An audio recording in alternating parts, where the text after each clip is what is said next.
Yo, what's going on, guys? Welcome back to Bullony Basketball. Here today with a special guest, my guy Brandon, also referred to as Sam Darnold's forehead many times in the past before. How you doing, my man? Oh, great to be here. Cannot wait to be on the show once again. Nothing better.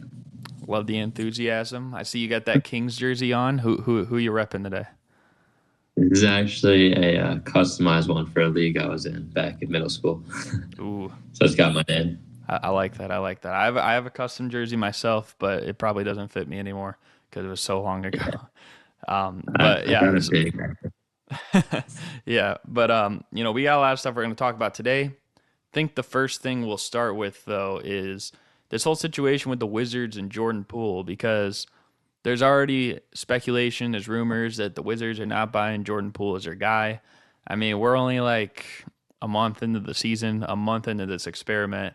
Doesn't seem like it's working out. They don't seem to trust him long term.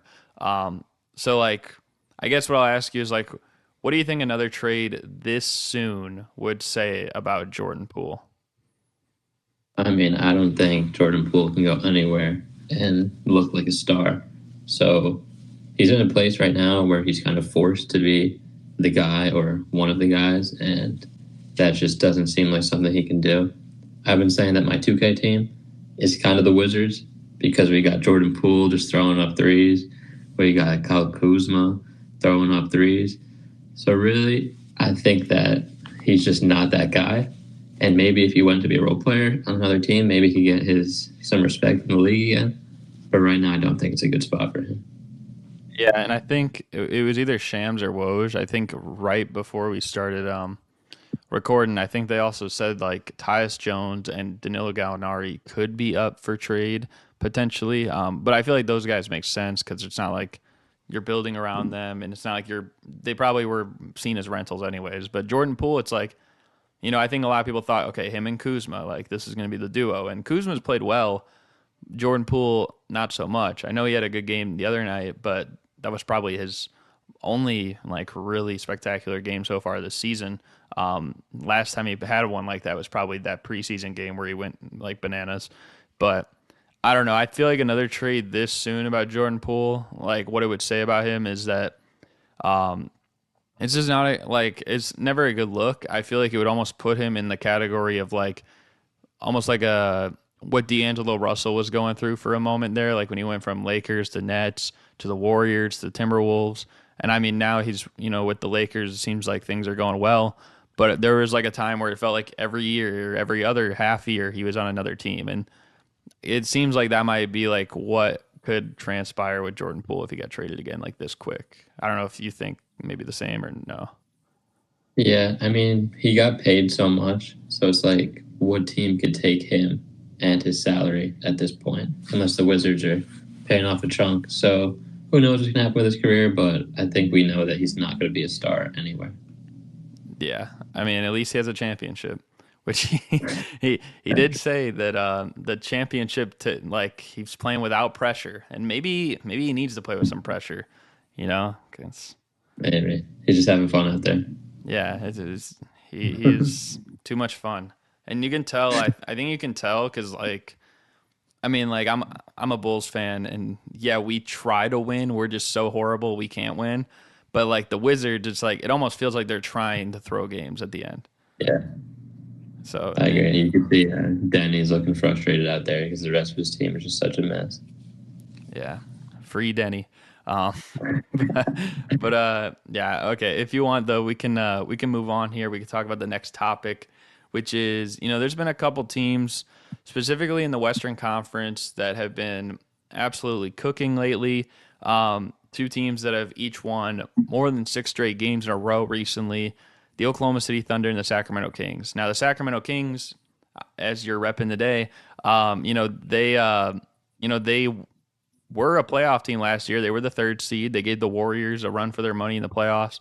And the Thunder, I think they exceeded expectations last year from what people thought because making the play in, getting that close, I don't think people had that on their radar prior to the season. But now this year, like two young teams that is like kind of like a building year, and you see both of them near the top of the Western Conference right now. So I guess like just to ask you, Do you think that the Thunder and the Kings are legit threats, or maybe it's just one of them, or neither? Well, coming into the year, I feel like a lot of people already had respect for both those teams, where the Kings already were the 3 seed last year, I believe. Right? Mhm. Yeah. Yeah, and the Thunder have all those young guys, so much depth. It's almost hard for them not to be competing every night. But I think right around playoff time, it might be harder for them to win those series just because they don't have as much. Mainly the Thunder don't have as much veterans and playoff experience, so it'll be harder for them to win those big playoff games. But they still have time to make moves, so we'll see what happens throughout the year. Yeah, I think I also saw Sham said at least the Kings are going to be active on the trade market, which is a little bit interesting because they, just got Fox back, and it seems like they've been playing like the best basketball right now. You know what I mean? But at the same time, it's like if you look at this team, they're still really good, and their starting five is pretty much intact. Malik Monk's still off the bench, but outside of that, it feels like they lost like a lot of their like bench depth, this season. And like no disrespect to, guys like Vezenkov and JaVale McGee and stuff like that, but like I just don't know if like that's going to get you over the hump. I think they're missing Trey Lyles, who's been out so far. Like having him back is going to be huge. I think maybe we're expecting more from now out of like guys like Davion Mitchell as well. And Keegan Murray's kind of started the year slow. So maybe that's why they could be like trying to make a trade, but I don't know. I think at least I feel like, they got a solid foundation. I think Mike Brown's going to push them to the limits. And I think, based on how they played last year against Golden State, I think they want a taste of like what's next. Obviously they made the playoffs, they ended the drought.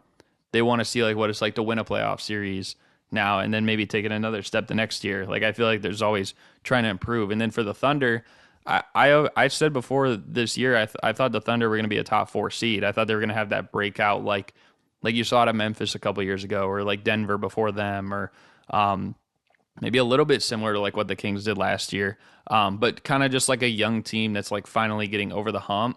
And I don't think this is the year they can even be really much of a legit threat playoff time.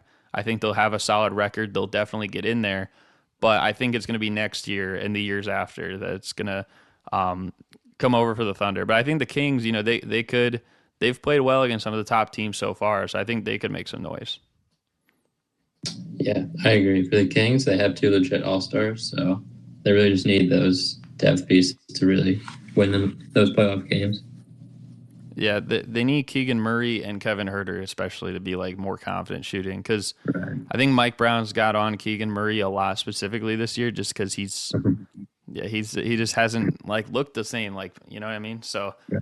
um but yeah, I think, if they're playing to their potential, I think they have a way that they could beat any team in the NBA. Like just because they can like outrun you, they could, shoot more threes than you a lot of nights. Maybe teams like the Warriors and stuff like that might be able to combat that, but for the most part, like there's ways they could beat you. It's just a matter of if they execute. And last year they were close, but not enough.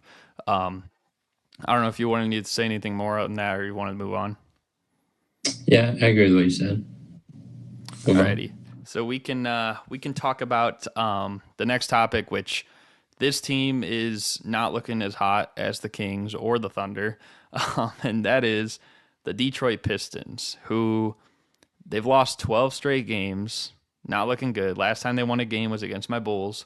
And in their last, I found this stat just because I was checking social media, and someone put this comment. They're 5-39 in their last 44 games since last season, going back to the Sadiq Bey trade. So, well, how did the Pistons fix this mess? Yeah, I was watching those first few Pistons games on League Pass, and they're looking like Showtime a little bit. Got Thompson's looking crazy, but they're just not a good team. And I don't. Even Cade said it himself that they're not a good team. So yeah, Ivy, I don't know what's good with him, but he's barely playing. It seems like at least. So I think they need to get an older team maybe the next few years, and they'll probably have an early pick again. So if you draft early 5 years in a row, you'd expect them to be getting it somewhere by now, or at least by next year. Yeah, my biggest thing, like, I don't get is that, like, because that's a good point. Like, it feels like they brought in these, veterans. It's like, they wanted to kind of make their team a little bit older. You know what I mean? Like, they brought in Joe Harris, and Alec Burks was there, and they still had Bogdanovich. Like, but how much of those guys actually playing? I mean, Bogdanovich had a career year last year. He's not even touching the floor yet, He's right? injured, isn't Uh, I don't think he is. No, he's not. he? Oh, he's just No. He's just not playing. So, that's good. like, and I get it. Like, there's players like that usually where it's like, okay, they're gonna sit him out, whatever. But do you think they're sitting out just how should I say this? It seems like if they're sitting out, they're almost like, okay, I don't care. I'm not invested in the team. And I feel like that's Yeah, almost what's happening. Whereas, like, it's not more so like those players aren't going to be invested in trying to, like, develop that young talent there, especially if, like, the front office is like, we're just going to wait till you're traded or till we have an opportunity to trade you if you don't want to play for this rebuilding team, like, whatever the situation may be. Like, I just feel like that's a big problem. right. If someone is, because he's probably one of their better players right now. If he's just not playing, then it's definitely time to move in on him. Yeah, and, like, also with the part of Ivy who you mentioned, which, first of all, I'll say right now, I'll gladly take Jaden Ivey on my Chicago Bulls. Um, Right. I would gladly take him, but the thing is, like, Monty Williams he's been starting Killian Hayes over him, and I think part of it might be because I don't know how much he trusts the fit with, like, Cade and Ivy together, and it's like you almost have to pick one or the other, and it's like, well, that's Cade's team. So you're probably not going to pick Jaden Ivey in that sense. But I feel like he could be, like, on the trade block. And obviously, like, some of their veterans that aren't playing, that it's similar to the Wizards. Like, when we were talking about, like, a lot of those guys could contribute elsewhere to contending teams, and they probably want to be on contending teams. They don't want to be in Detroit because, one, they're not very good, and two, it's Detroit. So, I mean, with all due respect, so I don't know. I just think, like, how do they fix the mess though? That, like, which is the main question. Um, I don't even know. Like, I don't have an answer because else even said it's felt like they've been rebuilding for like 15 years. Yeah. I mean, that's also like they're drafting the best player available every year, it seems. So now they have, what, 5 point guards and 3 centers. So they're just not a well built team. Yeah, and it's like their bigs aren't even, like, super. No disrespect to any of their big men. Jalen Duren's been nice. I won't include him with this, but between Isaiah Stewart and Wiseman and Marvin Bagley, they're not bad, but, like, they almost feel like filler young guys, if that makes sense. Right. So we'll see what they can do. I don't know what the move is for them, but yeah, man, Detroit, it's not looking good. No. Looking very grim. But speaking of, you know, some, I guess you could call it bad news, at least for one NBA player. Let's talk about the situation with LaMelo Ball, because the NBA made LaMelo cover up his tattoo, which I believe was like his, like, clothing brand line or something, like, on his neck, and he had it, like, right here. And I honestly, I don't know, like, exactly what the reason was behind it, but I would be willing to bet if it was like in black ink, they probably wouldn't have cared. But because it was, like, red, and it definitely stuck out when watching on the broadcast because I saw it in a few of the games. But I feel like it sticks out even more now that it's, like, covered up. What do you think of this? And do you think the NBA was justified in making this decision? Yeah, I was watching those games and I saw it. I was like, what is on his neck? So I immediately saw it. I mean, I don't know what their reasoning in particular is, whether it's like a distraction or what the tattoo is. But I mean, if they had a rule already where you can't have it, then I agree. But if they just made a rule specifically for him, then that's more tough. Yeah, I think, like, it just seems kind of dumb. Like, I feel like it's dumb just because What is he gonna have to go like the rest of his career now, like wearing something on that because he got a tattoo there? You know what I mean?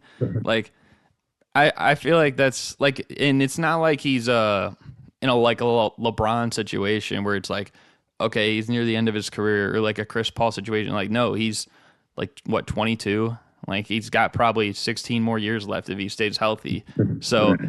like to put something on that before every game, that would just be annoying. You know what I mean? So I feel him from that perspective, and like I don't know, I feel like he should, like, maybe if they had already like told him about it, I guess like beforehand, if he went to the league, went to Adam Silver, and he's like, I'm gonna get this tattoo, like what's the, is there like any fine or suspension that would come with that? And then if they told him that and then he proceeded to get it, then I guess. But I'm willing to bet he probably didn't, and he probably just got it, and then they were like, oh well, now you got to cover that up. Like I don't know. It just seems like something that like we had never established watching the NBA. This had never been established before. You know, I mean, I don't know. Can you think of any time where it's like another player has had something similar like this? Because I personally can't. I've never seen it before, but again, like we don't see the contracts they sign and all the things they have to do. So if it's like a known rule where he shouldn't have gotten the tattoo, then he probably shouldn't have done that. And that's his own fault that he's going to have to cover it for the next 15 to 20 years. Yeah, I mean, the only other way I think he can go about it is just getting getting it removed, but that's even worse. You know what I mean? Like I feel I like it would mean, look worse. It would be more painful. I don't have any tattoos, so I'm just just it is rich, so like, it's probably going to be easier for yeah. Um, him. but I don't know. I just think like because it was like some, was it a patch or like was it like duct tape or something that they put on it? But regardless, it looks stupid. You know?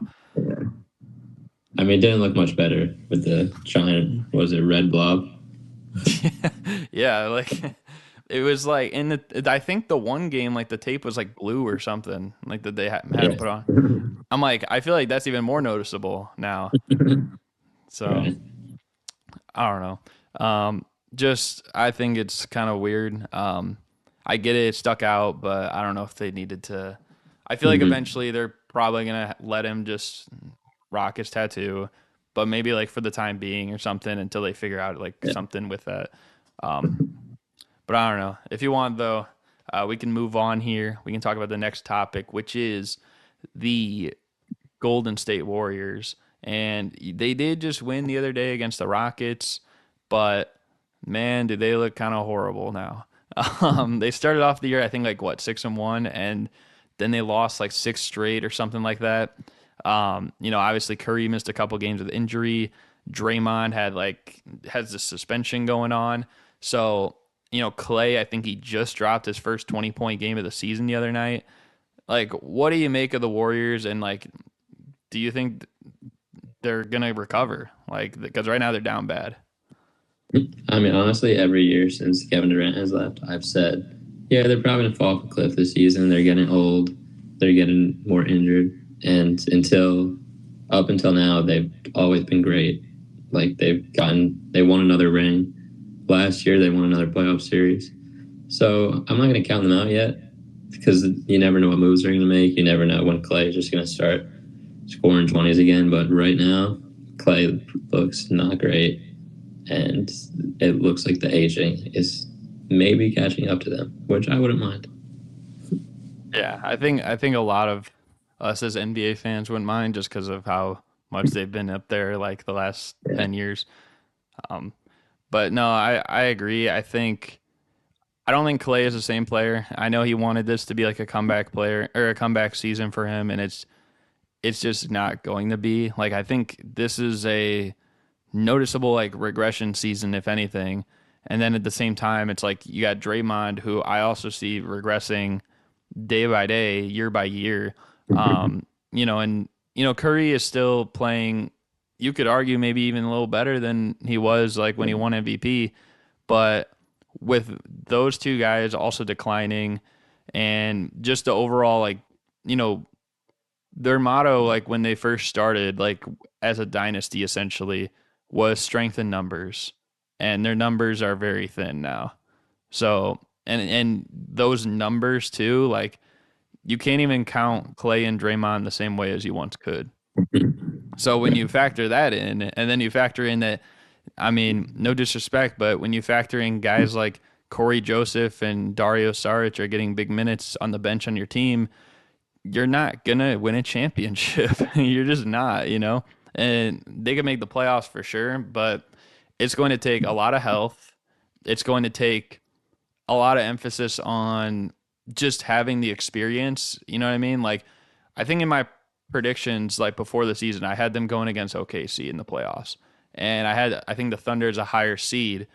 Well, in situations like that, like they could definitely get the better end of a team like the Thunder. But if you're playing a team like the Nuggets, or you're playing a team like the Suns or the Clippers or the Lakers that have veterans that have kind of been there, done that, and might have more talent or might just have a better fit, a better coach, you're just, I don't see this team really getting by, you know?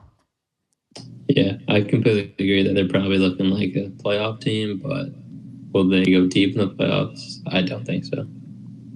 Yeah, and I don't even like that. We didn't even count teams either. Like Minnesota's played good this year. Dallas has played good. Yeah, I still think the Pelicans, like, they're definitely a team that's in the mix no matter what. And then, of course, like the Kings, which we just talked about how good they've been playing. So I don't know. I think the Warriors, like, should we count them out? No. Like, they're probably still going to be somewhere in the mix, but I just don't think this team is going to be at the top when it's all said and done. Because even last year, like, they weren't. And, you know, there wasn't really, they had everyone back come playoff time, really. So. Yeah. I don't know. I don't know if you want to move on. We can move on to this next topic. let's do it. I'm sure you're excited for this one. So we're gonna talk about something that Dwight Howard actually put on his Instagram, which he put on there. Would you rather have dinner with me or $200,000? And I think a lot of people were like, "Give me the money." Like no offense, Dwight, but give me the money. But it made me think like, you know, Dwight Howard, obviously, I feel like a lot of people have more so grown to like him in recent years than maybe like 10 or so years ago. But let's say it was like with our own favorite players. So for me, like Derrick Rose, and for you, I believe it is Devin Harris, right? I do love Devin Harris. Is it Devin Harris or is it someone else though? That's a tough question. Right now, probably Sabonis. Sabonis. But I do Okay, love so Devin what would you say then to this question? Dinner with Sabonis or 200K? Harris. Yeah, I don't think there is many things I would do over $200,000, but yeah, I think that's a ridiculous question, and I'm sure most people agree. I don't know what I would do. Like, you could ask me anything, I'd take the money over it. So, Now, what if Sabonis though, like at the dinner, or Devin Harris, whoever it is for you, what if they said, "Yo, I'm gonna give you like a share of my next salary at the dinner"? right, but so then I'm making money on this? So you could be, but you got to take that risk, you know. Yeah, so then you're going in with false expectations, and you're just gonna be disappointed. Yeah, I mean that Another probably letdown. that probably wouldn't happen. I mean for me too, like I don't know, it's just like it's hard to turn down like guaranteed money than like meeting someone that maybe even if you had a dinner with them, they might not remember you or something like that. It's just like, oh, it's just like this kid who wanted like a dinner or something. Um, but I guess like, okay, let me also rephrase the question then. So if not $200,000, how low would it have to be for it to be a discussion like of a dollar amount? So they're giving me the money, or I'm spending the money to go on the dinner? Like what's the lowest amount that they would offer in place of the dinner where you could be like, I don't know, I might lean toward the dinner.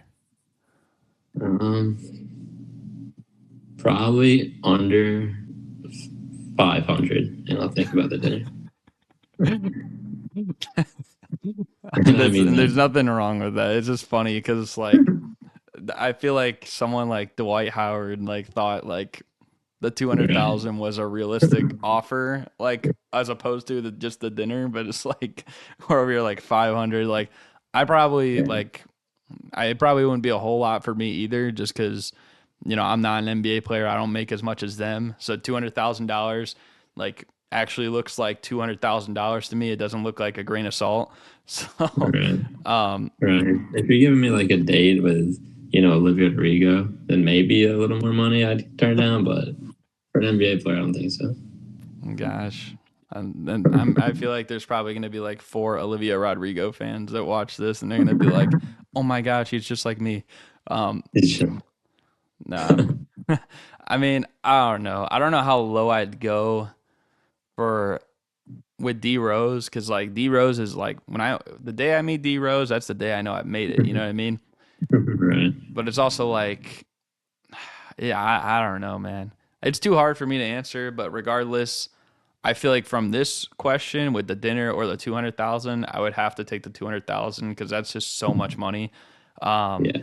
but I don't know really what the value would be, or I'd be like, yeah, I'll do a dinner with D Rose, or honestly, like could be another player too. Like, is there throw your favorite player aside? Is there like another player that you would most want to go to a dinner with? I'd say that LeBron would probably be the coolest for me. Of course. Um, I mean, I feel like for me, I don't know, like it would definitely be cool, like of course, like Jordan and stuff like that. But I think also like definitely someone who is going to be like cracking jokes and stuff. Like I feel like Anthony Edwards is a good choice or something. Yeah. Anthony Edwards is awesome. But I don't know, man. I just thought that was a funny question that Dwight Howard asked. I'm like, we have to talk about it, and because I don't think That's a anyone good is one. going to take the dinner. With all due respect to every NBA player, the money No, I'll have probably to go. is, yeah. I'll have to go check out that comment section if that's still posted. Yeah, That's right. exactly, bro. But if you want though, we can move on to the mini game to close out the show. Um, so how this is gonna work is I'm gonna give you 60 seconds, and it's basically called NBA Fast Money. You'll have 60 seconds to give me an answer to 5 NBA related questions based on survey answers. And if you try to get the most amount of points as possible, similar to like the Family Feud game, where after the family wins, they'll have 2 people go up there for fast money and stuff like that. But instead of 20 or 25 seconds, we're gonna do 60 seconds because everything is so specific, because it's all NBA topics, and also because our connection is different, and that probably wouldn't be fair to do it in 20 seconds. Uh, I probably, and also I'm not even just you, but like I'm also reading it, and like I probably can't And you're read it as, better read. yeah, you know what I mean? So, Got a second grade level reader here. okay, I didn't mean it like that, but geez. All right, well, Yeah. anyways, I'll I'll just try to ignore that. But yeah, so you'll have 5 questions though. And again, everything's NBA related. If I say like, give me an NBA player, something something, like, and I don't specify current or former, then it could just be any NBA player, past or present. If I say like, obviously, give me a current player, give me a former player, then it could be current or former based on what I say. Other than Gotcha. that, I feel like it should be straightforward if you're ready to hop into it. Yes, sir. And I'll start asking in 3, 2, 1. Give me an NBA player that's an all-time great dunker. Dominique Wilkins. Okay, give me an NBA team with red in their logo. The Hawks. Give me an NBA player that's 6 feet tall or shorter. Spud Webb. Okay, shoot, sorry. Okay, man. Give me an NBA I'm gonna player be with more than going. 30,000 career points. Um, LeBron. Give me an NBA player whose last name starts with a U. Oh, You got about 20 seconds. I have 20 seconds to come up with one. Could be past or present. Oh man. 10 seconds.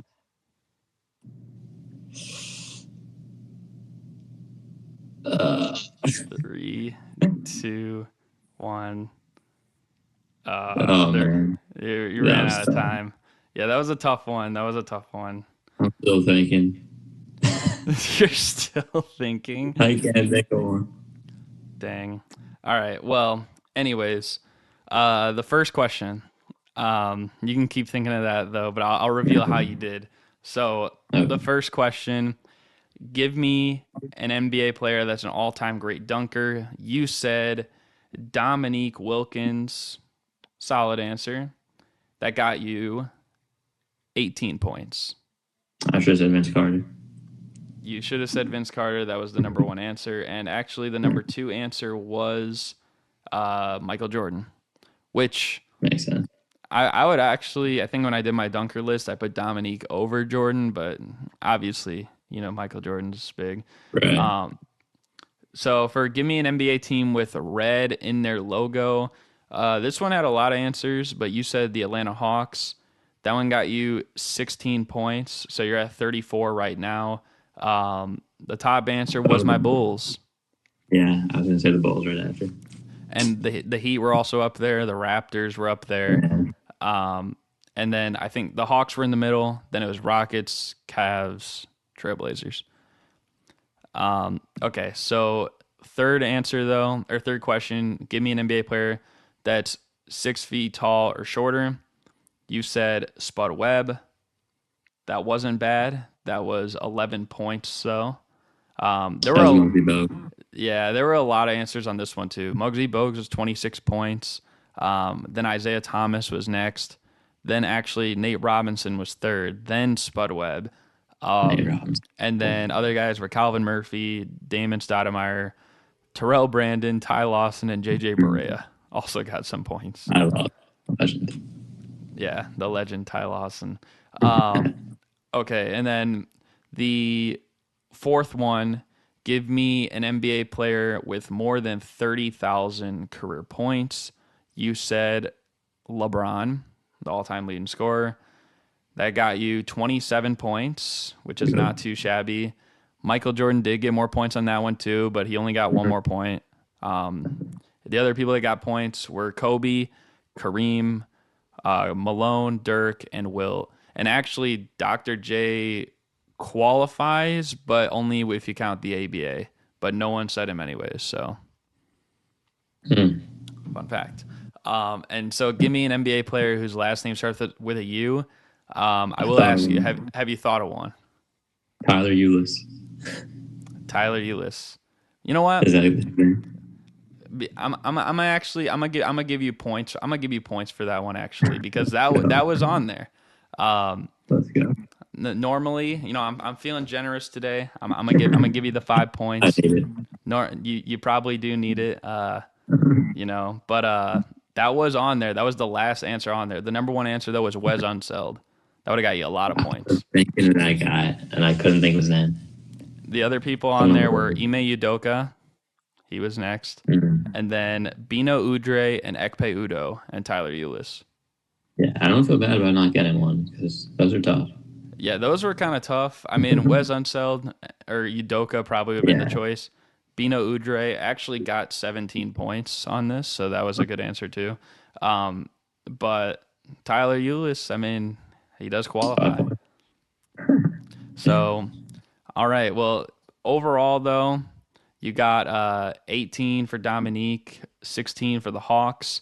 You got 11 for Spud Webb, 27 for LeBron, and I gave you the five for Tyler Ulis.